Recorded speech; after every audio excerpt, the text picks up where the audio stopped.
할렐루야, 성경 통독 101일째입니다. 오늘은 시편 121편에서 125편까지 살펴보도록 하겠습니다. 시편 121편에서 125편은 모두 성전에 올라가는 순례자의 노래입니다. 시편의 성전에 올라가는 순례자의 노래는 15편이 기록되어져 있는데 오늘 모두 그 안에 들어가 있는 시편이 되겠습니다. 길이는 길지 않아서 평균적으로 보면 한 7절 정도 되니까 읽을 때 아주 편리한데 이 내용들을 잘 묵상하면서 성전에 올라가는 그런 그 마음을 가지고 묵상하면 좋겠습니다. 성전이라는 것은 예루살렘에 있는 성전을 의미하지만 우리에게는 그것이 예수님을 의미하고 또 예수님의 몸된 그런 교회를 생각할 수 있겠습니다. 예수님께 나가서 예배하는 마음, 교회당에 가서 함께 예배하는 그런 기쁨을 생각을 하면서 이 시편들을 묵상하면 좋겠습니다. 121편의 그런 내용은 저자를 알지 못합니다. 그런데 전생에 의하면 다윗이 사무엘이 죽었을 때 지은 그런 시다 하는 그런 이야기가 있습니다. 내용을 보면 내가 산을 향하여 눈을 들리라 나의 도움이 어디서 올꼬 이런 가스펠송 내용이 있죠. 1절과 2절이 가스펠송 내용을 그대로 이제 가스펠송 가사에서 그대로 이 구절을 따서 노래를 이렇게 지었습니다. 그런데 3절에서 8절은 분명히 1절에서 2절은 나라는 1인칭으로 시작되었는데 3절에서 8절은 2인칭으로 되어 있습니다. 그 내용도 또 가스펠송 그런 가사에 있는 그런 내용이죠. 하나님은 너를 지키시는 자 하는 그런 그 내용이 있죠. 그 내용이 3절에서 8절 또 기록되어져 있는데 이 시편에서 두 편의 그런 가스펠송 가사가 나온 것입니다. 그래서 우리도 함께 노래를 부르는 그런 내용인데 이 마음으로 이스라엘 백성들이 성전에 가서 예배를 드렸구나 하는 그런 생각을 하면서 시편의 말씀을 음미하면 좋겠습니다. 122편은 성전에 올라가는 순례자의 노래 동일하고요. 이것은 다윗의 그런 시입니다. 다윗의 시인데 예배하기 위해서 예루살렘에 올라가는 특권에 대해서 이야기하고 있습니다. 예루살렘에 올라가는 건 특권이니까 120편 전체에서는 예루살렘이라는 그런 단어가 4번이나 나와 있습니다. 예루살렘아 그렇게 되어져 있죠. 예루살렘에 있는 그런 성전을 의미하는 것이죠. 성전에 올라가면서 예루살렘에서 성전에 가서 예배드리는 것이 얼마나 큰 특권이 있는가 하는 것을 노래하고 있습니다. 그래서 늘 우리도 기억해야 되죠. 성전이 예수님을 의미하니까 우리도 예수님을 믿는다는 거, 예수님을 믿고 하나님께 나가는 것이 큰 특권이다 이렇게 생각을 하고 우리가 교회에 나가서 예배하는 것이 성도의 그런 큰 특권이다 이렇게 생각을 하면서 이 말씀을 의미하면 좋겠습니다.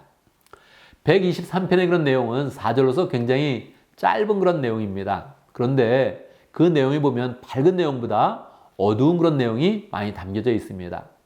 3절 볼까요? 주님 우리에게 자비를 베풀어 주십시오. 무난한 내용인데 너무나도 많은 멸시를 받았습니다. 이렇게 이야기하고 있습니다. 그래서 이 123편은 악인에게 멸시를 받고 어려움을 당할 때 그 어려움 속에서도 찬양하겠습니다 하는 그런 그 마음으로 나아가는 그런 시입니다. 4절에 보면 평안하게 사는 자들의 조롱과 오만한 자들의 그런 멸시가 우리의 심령에 차고 넘칩니다. 이렇게 노래하고 있습니다. 그리고 맞춰지는 것입니다. 얼마나 어려웠으면 그렇게 그 멸시와 오만에 대해서 분개하면서 이렇게 시를 마치겠습니까? 그런데 이 시들은 대부분 다 포로 후에 그렇게 편집된 그런 시들이니까 이스라엘 백성들이 포로 시절에 굉장히 어려움을 많이 겪었겠구나. 또 포로에 돌아와서도 그들은 계속 식민지를 살고 있는 것이니까 그 삶 가운데 멸시를 받고 오만한 자들을 보면서 마음이 상했는데 그 상한 마음을 그냥 그걸로 끝내지 않고 하나님께 나와서 예배하면서 그 원통함을 풀고 하나님께 다시 우리를 높여주실 것이다. 그렇게 소망을 가지면서 노래를 불렀던 것입니다. 124편은 다시 다윗의 그런 시입니다. 그런데 이 시는 전쟁과 같은 그런 민족적 위기에서 하나님께서 구해주셨을 때 하나님의 은혜에 감사하면서 부르는 그런 노래입니다. 1절 이스라엘아 대답해 보아라. 주님께서 우리 편이 아니셨다면 우리가 어떠하였겠느냐. 어떻게 되겠습니까? 하나님이 도와주시지 않았으면 우리는 전쟁에서 질 것이고 민족들은 다 포로로 잡혀가게 되었다는 것이죠. 그래서 하나님의 은혜를 생각하면서 하나님 감사합니다. 그래서 민족적으로 함께 하나님께 감사를 드리고 성전에 와서 예배를 드리는 그런 노래입니다. 7절에 보면 새가 사냥꾼의 그물에서 벗어난 같이 우리는 목숨을 건졌다 하는 그런 내용이 나옵니다. 이것은 어린이 가스펠송에 또 나와 있는 그런 가사지요. 사냥꾼의 올무에서 벗어난 같이 우리가 벗어났다 하는 그런 그 내용입니다. 그래서 계속 이런 시들이 오늘날의 그런 가스펠 중에도 가사를 쓰이니까 우리의 마음 가운데 하나님을 잘 노래한다, 찬양한다 하는 마음을 가지고 시편을 음미하면 좋겠습니다.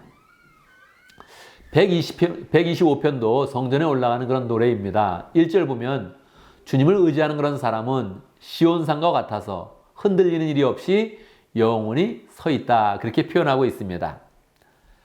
이 재미있게도 시온산은 산 꼭대기에 있거든요. 그래서 이 시온산은 아주 견고한데 의인의 삶, 하나님 앞에서 올바르게 살려고 노력하는 그런 사람은 마치 시온성, 예루살렘 성과 같다. 그렇게 비유적으로 설명을 하고 있습니다.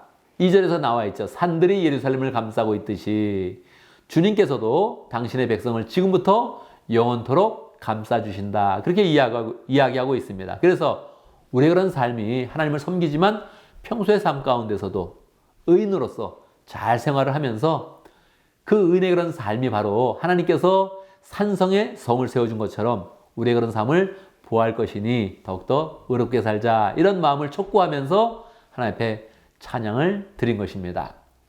우리가 성전에 올라가는 그런 노래를 계속 살펴봤는데요. 이 노래들은 134편까지 계속 이어지고 있습니다. 성전된 예수 그리스도, 성전의 몸된 예수의 몸된 그런 오늘날의 교회, 이것을 생각하면서 계속 우리가 예배하는 것이 하나님께 큰 기쁨이고 감사다. 이런 마음을 생각하면서 계속 시편을 음미하면 좋겠습니다. 감사합니다.